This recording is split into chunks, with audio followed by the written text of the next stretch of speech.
Ladies and Germans, how are you all doing? This is Conor. This is Ringroo, hello, hello, hello. I'm back. He's back. We're back with more SDL League. This is Division 2 on Costa Streets of Rank. What's going on? On the left hand side in the blue, we have Sir Daniels playing Korok 559 with a Maverick income. Right hand side in red, we have Vlad, otherwise known as Flix, playing as the Romanian Cavalry Division 8th run, also with a Maverick income. So, I mean, Korik, we know what these guys look like in the first place. We know what Pratato looks like at the same time, too. So I think a quick second over here to be like, it feels good to be back. Like, I know a lot of people out there know I was away for a little bit, had a little Conling kind of come out. She's fine. Lady Con is fine. We're all good. I have no sleep, so let's see how this goes. But how is this going to play out? So we know Flix is a solid player. Daniels is a solid player. But the light vehicles of Korik against the ridiculousness of the Romanians over here, what's going to happen? Yeah, you know, two very, once again, strong infantry divisions. That's really just the matter of SD2. I mean, you're seeing already at the start, Daniel's using the MG42s pretty damn effectively to zone out the northern part of the central town. But you also actually got a pretty decent amount of forces from both sides in the far north here. We got a whole heap of pioneery pushing on through, trying to make this northern front happen. Yeah, and honestly, against those Chasseurs and even these Pigrens, all those kinds of this entire scratch defense over here, I don't think they're gonna be able to stop them. Those Death's Heads are kind of beastly to get against. Yeah, the bigger squad sizes and, like you said, they're pretty damn good infantry. So you should be able to just plow on through here. He's even got the 222s going for the northern flank as well. Sir Daniels is bringing in some reinforcements, the 85mm and an armoured car. At the same time, the Zrini's still there too. So, I mean, it's funny because both divisions here just don't seem to be able to hold on to their own toys. Somebody else is always kind of playing with them. For Korik over here, I mean, they have things like the Kampfpanzer 3E. So, you know, point to stuff that direction. The Romanians over here have their Zrini. So, I mean, they have nice kind of, not quite Boita, but, you know, let's say German Lend-Lease. So it's fascinating. Like, nobody can play with the stuff that they brought initially to the fight. Yeah, everyone just kind of, you know, took some toys from their friend's house and just, you know, kept playing with it. Exactly. It was like no takesy backsies. And you can see to the north and south, like you said, the Venatori over here pushing back the Chasseurs, pushing back the Pioneers, back the Grenadiers, excuse me. The Sekiron troops, these guys, as beefy-ish as they are, and having two nice little iron crosses there, I still don't think it's going to be enough for them. No, really. So Daniel's going to need a whole heap of real fire support. You don't have the best CQC troops really with Korik. You'll just have to rely on cheap armored vehicles and artillery to do the work, and all the FK is doing a pretty good job up north dealing with the 222s, and yeah, we're just getting the Pioneers and some of the, I believe, Austrian armored cars coming on through. Yes. Irony here, though, is that the 222 would have taken out the actual Zis. That actually would have been easily able to happen. But, you know, cold feet and all that, understandably. Checking back in the center, of course, Sir Daniel's not really being maybe the most aggressive about things, but he's kind of putting a little bit of an attack together. Yeah, he's mainly just kind of got, you know, a good defensive line, you know, in the standard town position, yeah, just using the machine guns at long range. I think his micro is definitely much more focused up north. I mean, it's the best year of investment as well, about Pack 40 and, you know, the armored cars and T-34s. I think he wants to try and nip his northern push in the bud sooner rather than later. And honestly makes sense, because that position where Vlad or Flix is in, it's a really good spot because you can start putting fire down south. And if you can fight, you know, I'd say hedgerow, but forest patch to forest patch, you can make some pretty damn good progress all the way up north. That is certainly the case, but one thing that now not killing that Zis is going to cost them is that indirect fire. Oh yeah. Which is an often overlooked trait, because what freaking German division has stuff like this? And one of them over here is, in fact, Korik. You can see right now the Zis is going to actually get taken under fire, I think, by that 222 kind of marauding back in. And he should have plenty of time to take him out with that nice little 20mm. Or not. No, the one guy left alive. Last rat standing indeed. You know, that northern patch, though, too, there's one thing that Korg can bring that would make all of their problems go away. Unfortunately, I don't see it with the naval warfare on the field just yet, but if he did that, honestly, who cares if the Romanians are right here? They're going to get obliterated by 380 rockets. No, 100%. Like, that's really going to be the perfect tool to try and deal with his push, because it's a forest, it's very clumped up. You can do a whole heap of damage, and then you bring in the pioneers to pick up the remaining pieces of the Romanians scattered about. Exactly. Exactly. And that's kind of the point of pioneers is in the first place. They build things, they dig up bodies, it's like, mortuary detail. But one thing that he has not been able to do, Sir Daniels in this case, has not been able to do is really deal with that 60 mil stovepipe. No, he's been doing a damn good job. Once again, just superiority of firepower here from Flix, using the infantry, and as you've seen, just a little bit of indirect artillery to, make push to push from forest to forest, and he's making good head rate. And the problem is right now is, he's not poking out the edges of the forest, rightfully so, because there's a bunch of armored cars who are ready to gun him. Oh, and also 410's coming out in as well. Unfortunately, that 410's probably going to take some, maybe a light critical or so, and with that Zis just not really doing a whole lot. I mean, that anti-air is going to get out scot-free. We're seeing the armored cars actually do their work here, completely suppressing the infantry, and as you can see, once they get spotted, they go down pretty damn quickly. Yes. Now, one thing they have to watch out for is that inventory at the Gauda with the anti-tank grenades. Because, of course, every single Romanian plays softball. And can hit a moving vehicle from 100 meters away. So that's a bit of a hassle. And at long last, here we go. We finally are seeing shots being placed out for the stovepipe, but that's after it's already used this entire complement of AG. Yeah. So of limited, exactly, of limited kind of utility here. And then just looking back to the center of the town, it's actually also quite funny seeing really nothing happening far south. Usually see some sort of play here, but I think the north is definitely taking most of the attention. But yeah, the central town, it's still pretty static neither side. Really, trying to do anything too crazy. We're seeing some slight maneuvers here from Flix, trying to hook around the southern end, using the CQC to his advantage. Idiot question, because I always get this confused. The After Panzer 742, the Boita, that's the T-70, isn't it? BT-7. BT-7, The fast boy tank.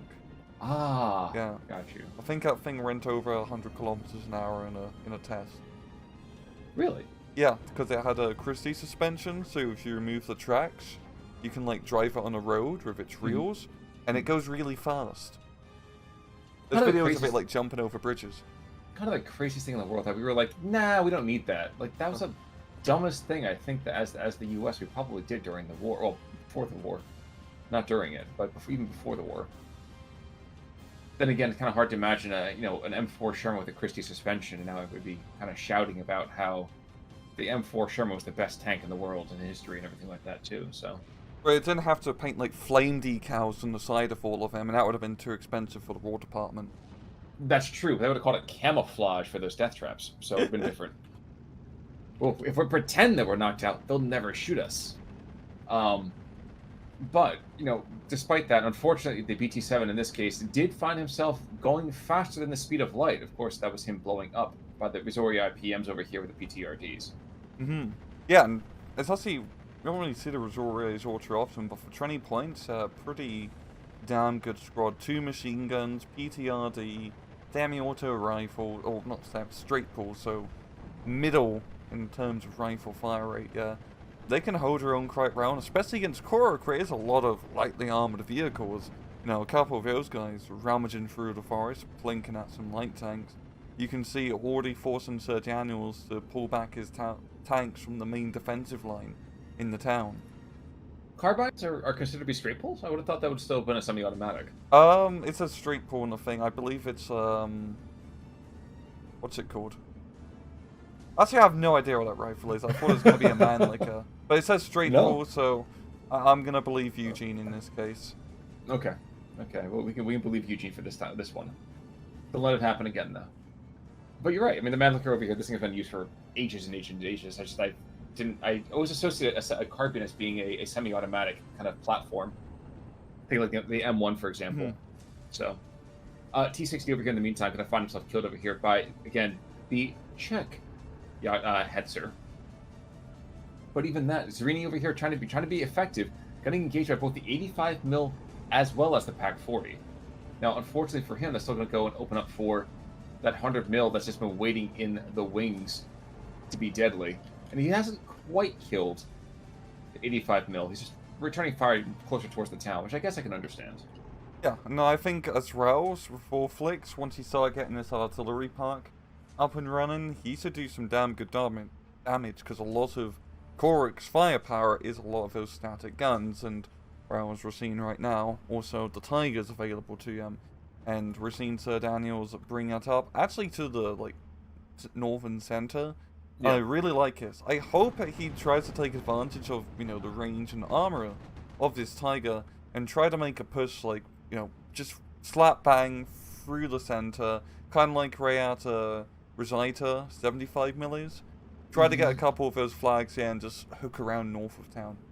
And that was the thing, is I was going to be looking at that right there with 410 coming to the northern side, and actually devastates the front of the Romanian lines. A little bit of friendly fire, but understandable under the circumstances. Besides, they have reserves. And that 75 mil, I think you said about pushing through the northern central side, and my mind started going crazy. My spider senses were just going crazy looking at that anti-tank gun. Mm-hmm. So I don't know. It'll be interesting. If they're able to keep it alive for longer than 3 seconds, yes, it's wonderful. However, and I'll just leave that unspoken. So. Raise the danger. It is. Tehran, in the meantime, going to be engaging, well, one Tehran. It would have been Tehran, but one of them's already dead due to that Pack 40. Being engaged by, basically, some lovely indirect fire there. Mm-hmm. And it definitely seems up north, Sir Daniels is starting to turn the tables now. Just that good defensive line of all the armored vehicles camping the edge of the forest has been able to, and also a bit of artillery, round down Flix's defenses here. And Sir Daniels really has... Oh, he's using artillery to get the anti-aircraft gun. Damn good. Whittle down his defenses. The main question is, will he... Well, he's obviously going to go for an attack. But is he going to go the distance and try to get into the... the trifecta forest, I want to call it. We call it, the Robin Hood forest? Sherwood? Yeah, Sherwood Forest. I think it's Sherwood on the northern side. That's amazing. I don't know if that's going to be happening necessarily here. Especially since he's got the neighborhood first on the field. He's going to be engaging to the southeast of that center of the town. In my mind, he's hitting that spot right to the north of where the Hetzer is right now. That's what that's the next kind of row of attacks are going to become. He's got 4 runner shoots and moving on, and yeah, he's going right there. Yeah. So I think he's better served going for Sherwood Force over there in the north.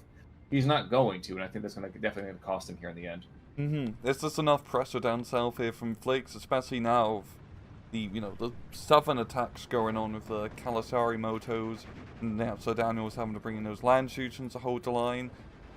It's just kind of being dragged all over, and that's perfect here for Flix because it allows him to, rebuild those defenses up north, get that 100 mil. He doesn't really need anything too crazy because if you hold on to the northern forest, it's still a choke point. You throw in a few pioneers, some angry death-head Romanians, and they can do quite a number against the Sartan troops. They can, and the Feld Gendarmerie is not quite widely spaced enough to compensate for that. Though I always do love seeing them included in decks. Mm-hmm. Oh my, no, he's wasting the entire freaking neighborhood barrage on just the 75 mil. Oh. Let's see, did he lose the Tiger yet? Nope. Okay, no. Tigers are southeast of the neighborhood. Yeah. Now here's this entire thing of Venatori moving on in. No, this is where you obliterate an entire area. You don't shoot for one target. I understand why. I do. So maybe it's my inner kind of fatherly patience coming to the fore right now. And he's probably he kills the course with one stinking rocket. But it just I know what you mean. Denial weapon. Because he really should have used probably more regular artillery, or it's not. Yeah, okay. In B phase, he does have access to 122 mils, which would have been a better use case for that example. But like, yeah, if he is an neighbor in the front line here, especially in his town position, because it seems like his position is going to collapse soon. The Vanatoris outnumber the rather depleted land Shuchens and Rona Shuchens here. I mean, the Tiger can try to do its best, but Tigers in towns aren't exactly, you know, their favorite environment. Also, please look at the attack beacon right there, and please look at the fact that we have a 100 mil shell moving in right now. Oh, yeah. So he's reset the naval warfare. Great, but now you've also wasted time that's going to be spending trying desperately to reload. And naval warfare, it's one of those things, like, once you know it's on the field, it almost loses a lot of its effect. Yeah, because it's very much shock and awe of the initial strike. That's like the nice thing about MLRS, all the rockets come down at once. Exactly. Unless you play Warno, it takes them like 2 minutes to fire off an entire barrage. That's true, or you're playing the Desert Commanders over here from SD44, and at that point the Arty Party goes on for 5 minutes. Now, we did just see the Hetzer go down. Tiger in the town actually ended up being quite effective. And, you know, this knockoff kind of Kampfpanzer over here might almost be enough to be scary. Except an actual JDU-87 that's going to come in and obliterate the Tiger. He drops a load. Tiger gets blown. Great kill. Very good kill, yeah. And that right there is a bit of it's like a spot of bother, to put it as you know, your people might have put it once upon a time. Because now without the Tiger, Korg is really missing not all of its heavy tanks. It can still bring in one more, rather, excuse me. But it's a really, really big piece of their assault kind of platform that's no longer existing.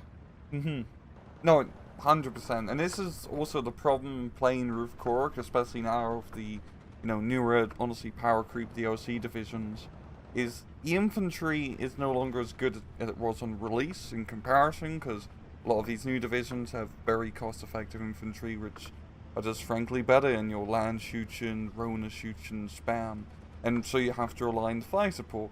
And in this case, especially just bringing out a lot of the 76 mils, he's getting a little bit outgunned by his 100 mils. I mean, he is actually doing a decent job here, counter battering at 100, but as you've seen, just a lack of splash damage and, well, no accurate hit share, that 100 mil is looking pretty fine still, apart from, a little bit of stress. You get over it, though.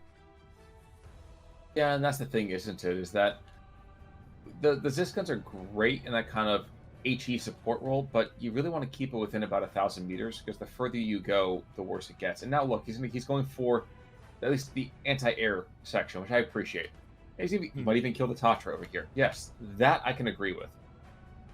But I feel like every time you put a naval barrage or any kind of rocket barrage on a single target, you're really wasting the kind of damage potential you could be having.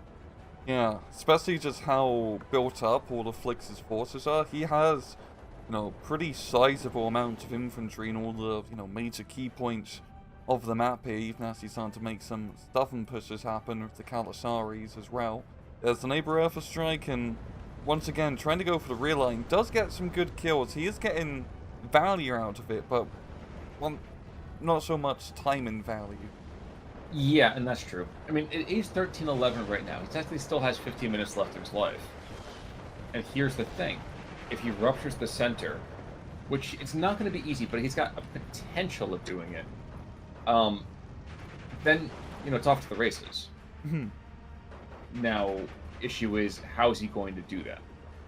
And the answer to that right now is I really have no idea. He's got more resists being brought on in. He's got an odd, he's got the Commandant surrounded by a quad set of 20 mils, which I find amazing. But, I don't know what Daniel's approach is any more than I really understand how Flix is going to kind of push this back. I mean, Flix doesn't have to be aggressive. No, he can just hold the line. Being able to just keep that one flag up north under his control is winning him the game, because you just need that one little point advantage. And that's why he went for that northern push initially, just especially on this map where, it can be a bit of a meat grind to try to push anywhere. Getting that initial easy flag grab, as we saw here, has done him wonders. So he is now going to lose it. It's going to be a 12-12. but the points lead he's managed to get, and, well, both sides being Maverick, he's still in a good position. Time is on his side. True. True. Ju-88 comes in and starts obliterating parts of the front line over here from the Romanians. Second one comes in as well.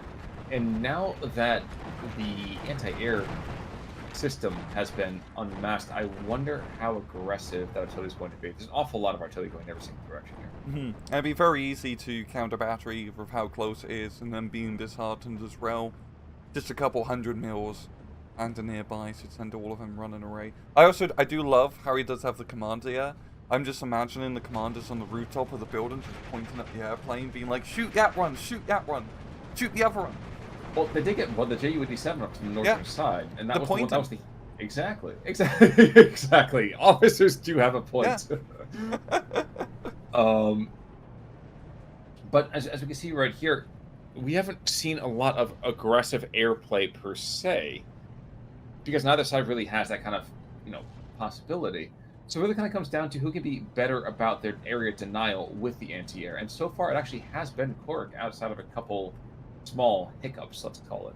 Yeah, and also having the dual-purpose 85 mils helps out quite a lot. And like you said before, the northern central push happening, I really wanted to see Daniels do that, because it would allow him to take advantage of, the Tigers in his deck. It's usually a good place to push in this map, even though it seems a bit dicey because it's out in the open and there's not a whole lot, but it's decent angles where your enemy can, set up defenses in the forest to shoot you. But just the unexpectedness of it, and you don't really need fancy infantry to send disheartened troops to be recon by force. Not too bad.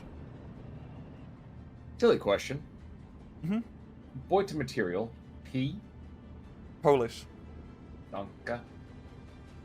I see the 7 TP. That's the thing. Again, Cork makes you start running through, and like my German, I've not used in a good chunk of time, not since last year anyway. So I'm looking at a lot as like P. Shoot, I know T. Czech, nice and easy. F. French, because I fuck them, and R is Russian. But the P just always kind of throws me a bit. You know what the J is? Oh, jeez, it's not Japanese. No. No. Yugoslavia. Right. Thank you. Yeah. But how many Yugoslav stuff do they really have here? I don't think actually. Not much. I was going to say. I don't think the last. I know the last time I bought Yugoslav any kind of equipment here. Northern side, we actually are seeing a potential actual assault happening here from Daniels. Unfortunately, he's paying the iron price to get through there.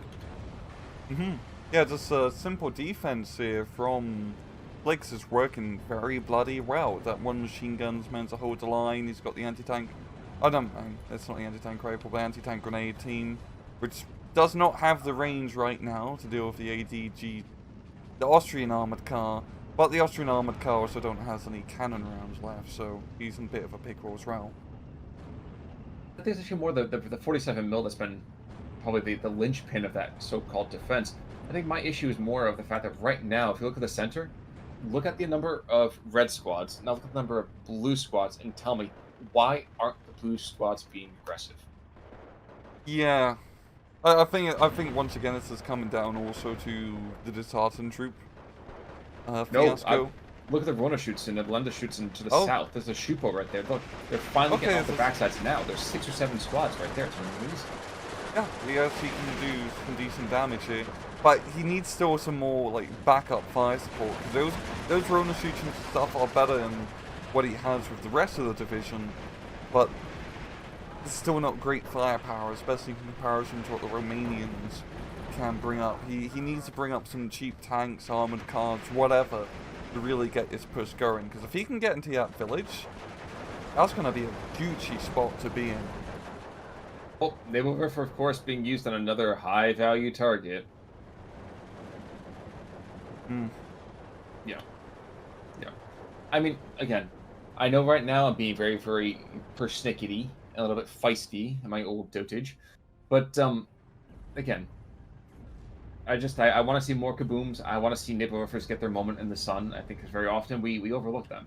They come onto the map, they get spotted immediately, they get counter-batteried by, I don't know, 3 Katyushas. So. No, you're very much right, because especially in this dead center, all of his Romanian infantry you do one good neighbor Earth barge, you bring in a couple guys, you can rupture that little defensive line and get a good foothold back into the town. He has the armored vehicles to follow up with an attack, because starting to run out of tanks here for the Romanians, and also a little bit in anti-tank support as well. Oh no, yes, he has still a pretty deep anti-tank line to pull up, so he's not too bad in that regard. But he has the Tiger here, but the Tiger's not doing anything. He's just vibing because he can't push up because there's a bunch of infantry in the way. He was actually engaging that Rosita 75 mil a little while ago. Unfortunately, that 75 mil is still a 75 mil, so it's still kind of scary. The ADGZ, by the way, does take out that 100 mil. He goes behind enemy lines. It's 10,000 rounds of MG34 ammo. What? How? I don't know. He goes to the battle with 12K. I do not know. They must be wearing them as like belts for their own actual clothes.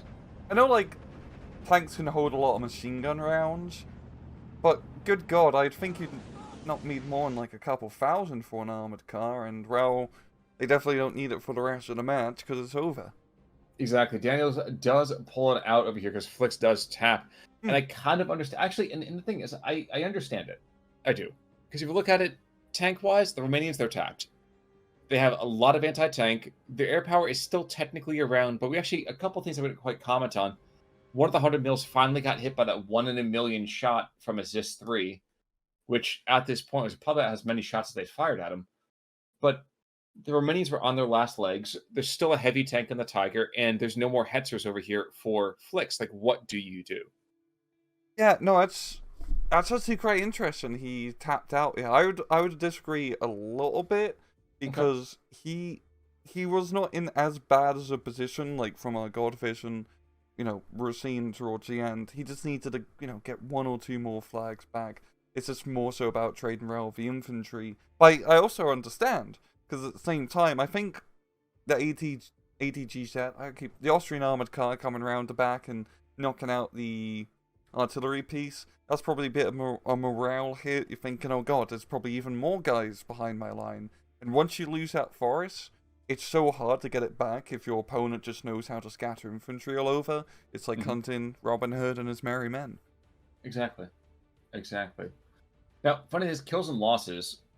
Kills, okay, we have one Pack 38 over here who's killed 4 infantry, and you have 1 Hetzer that's killed 3 armored vehicles.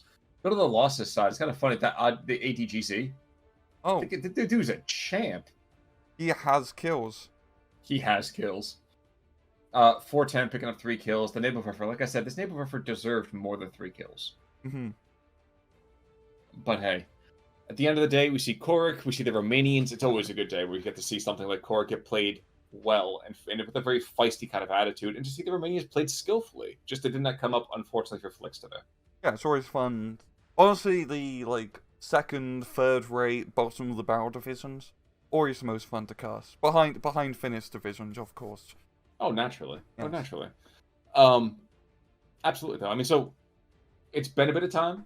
We're back. If anything you want to add to the end of this, sir? No, but congratulations, Khan.